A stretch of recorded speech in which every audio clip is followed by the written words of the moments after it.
Hey everyone, Rob J here, and welcome to the Nova. Today we're going to talk about Sonic the Hedgehog 2. Yes, and I'm not just going to keep praising it till the cows come home. No.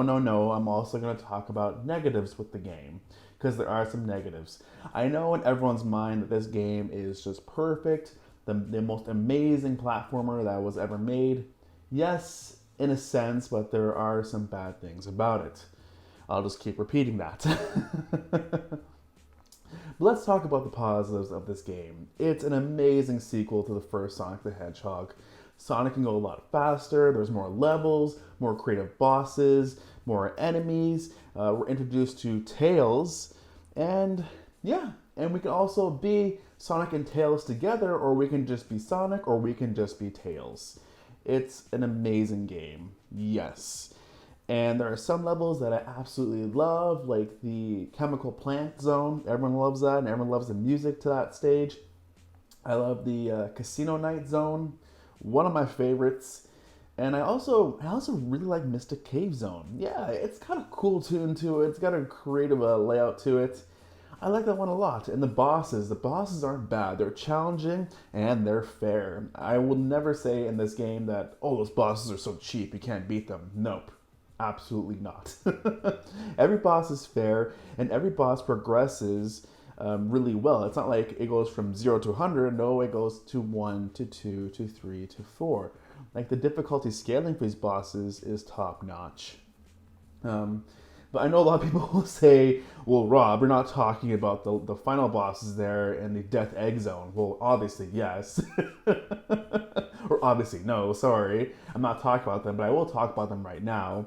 Their scaling is as much as you would expect for a final boss in any game.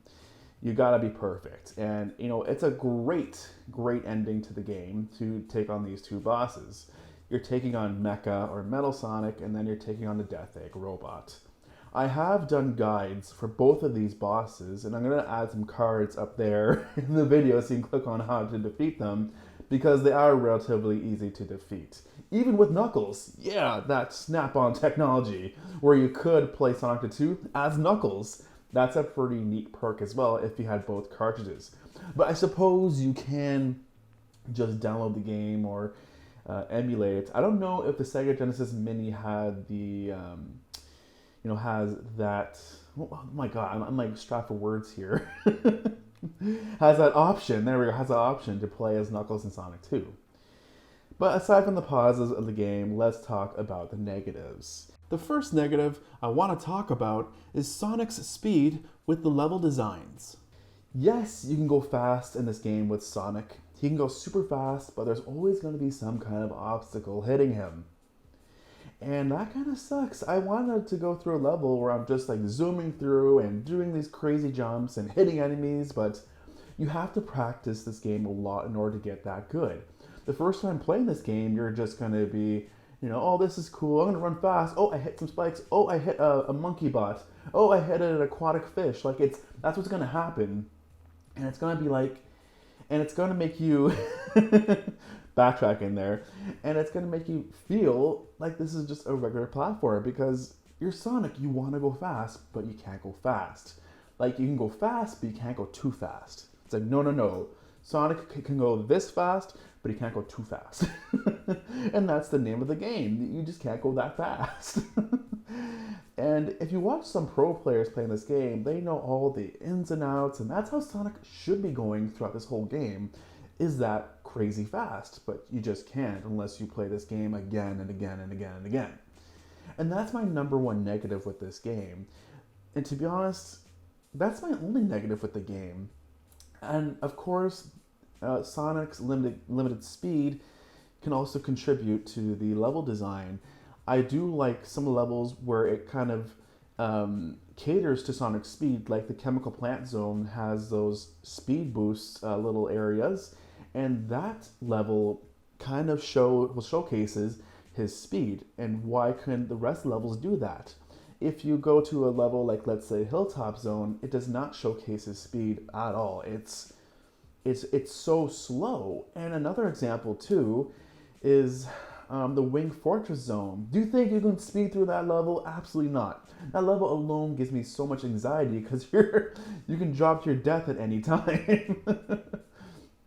The Sky Chase Zone is another example. I'm gonna keep going through examples here as much as I can think of.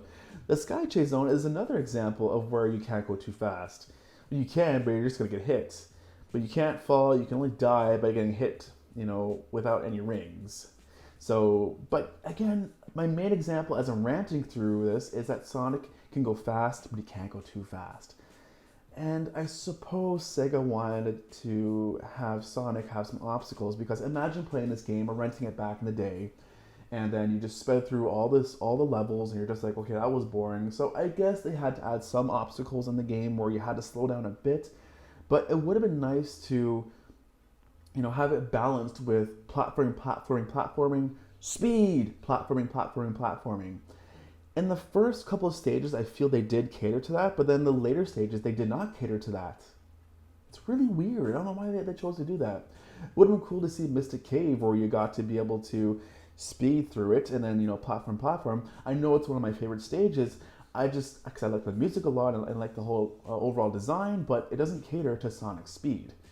And throughout the levels, throughout the game, there's no more platform sections where and then also then you can speed through it.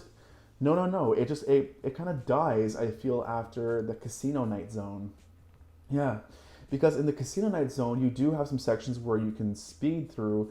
Actually, you know what? I don't think you can do that in the Casino Zone as well. I don't think so. No, you can do it in the very first level, the Green Hill, Chemical Plant, Aquatic Ruins. You can. It's a water level. I hate water levels, but you can do that as well. And then after the Aquatic Ruins, I think, then it goes to Casino Zone. I could be wrong here. I'm just like naming levels at the top of my head. But I think after the first 3 levels, it doesn't break the sections up like it used to. It doesn't, again, I'm just repeating myself, but it shows how much I care and how much I like the game that it didn't continue this trend with platforming, speed section, platforming. No, it becomes a platformer with little amounts of speed sections. Like, come on, Sonic the Hedgehog 2, why? Why would you do this? Why? And everyone is going to be so mad at me because I have that negative thing to say about the game. But to me, Sonic the Hedgehog 2 could have been a lot better if they had stuck with that formula that they had in the first 3 stages. I could be wrong that it doesn't continue for the rest of the stages, but I'm almost certain that formula of platforming, speed section, platforming doesn't continue in the later stages. Especially in the Metropolis Zone. Oh my goodness, that is the worst zone to play in. I absolutely hate that zone. And it splits into 3 stages. 3 stages of torture. Ugh. I absolutely hate that.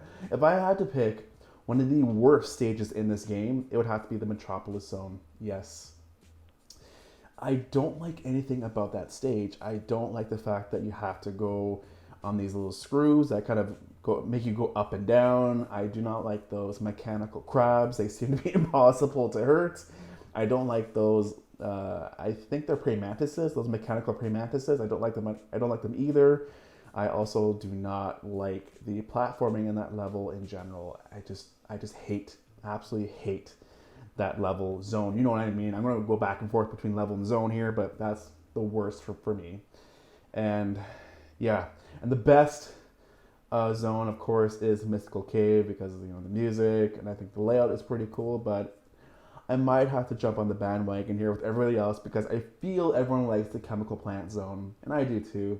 It's got a cool layout to it. It's got great music to it, and I think that tune has been remade by a bunch of people who love Sonic the Hedgehog, and good for them. Good for them for supporting Sonic the Hedgehog 2, and a new movie coming out with Tails. I think in 2022, that's going to be really cool to check out. I also think it's got Knuckles in it too. I think it does. But anyways, back to Sonic 2. Would I recommend this game? Well, obviously. Yeah, I'm going to recommend this game. It's a lot better than Sonic the Hedgehog 1. It's got some creative bosses, some great levels, great platforming sections. Well, it's a complete platformer. The only gripe I have with it is that Sonic can't go as fast as he should. And that's the whole appeal about Sonic, is that he can go fast, and he's He's a badass. Yeah, Sonic. So get this game. It's pretty darn cheap nowadays. I could have sworn I've seen it lose for $5, $10 at most. You can probably go to flea markets and get them for, or get it for $5. I got mine back in the 90s when I was a kid. I remember at a garage sale, uh,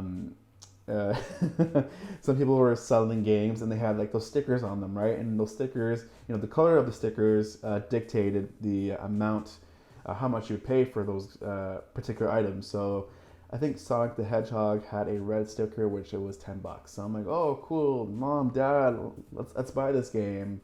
And during my collecting days, I still collect, but during like my days of, oh, these games have to look perfect, I always clean them and like make them look super nice. I saw this red sticker, and I should have kept it. I should have kept that red sticker on there because it was just nostalgia for me, being like, oh yeah, I paid $10 for this.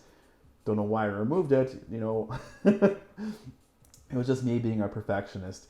And if you do get games with stickers on them, this is kind of sidetracking from Sonic the Hedgehog 2. Leave the stickers on. Yeah, just leave the stickers on because it shows you back in the day where it shows you. It shows what games were like back in the day when they were on the shelves. Yeah, it's a nicer time. There were lots of games back in the day, and nowadays with inflation and everyone loves retro games now, the games are just skyrocketing in price, and it's not fair. If someone wanted to get into collecting now, it's gonna be impossible to get those games. Well, not like the most popular games, such as Star Fox, or Sonic the Hedgehog 2, or Sonic, or Super Mario. No, I'm talking about like those big games, like those big ticket items like Chrono Trigger or Beyond Oasis. You're gonna be paying big bucks for those, and that's not fair.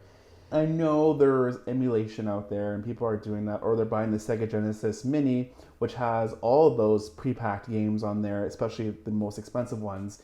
Even Castlevania Bloodlines, that is like $100 alone for the cartridge I've seen. That's ridiculous. And finding it complete is like $250. No, thank you.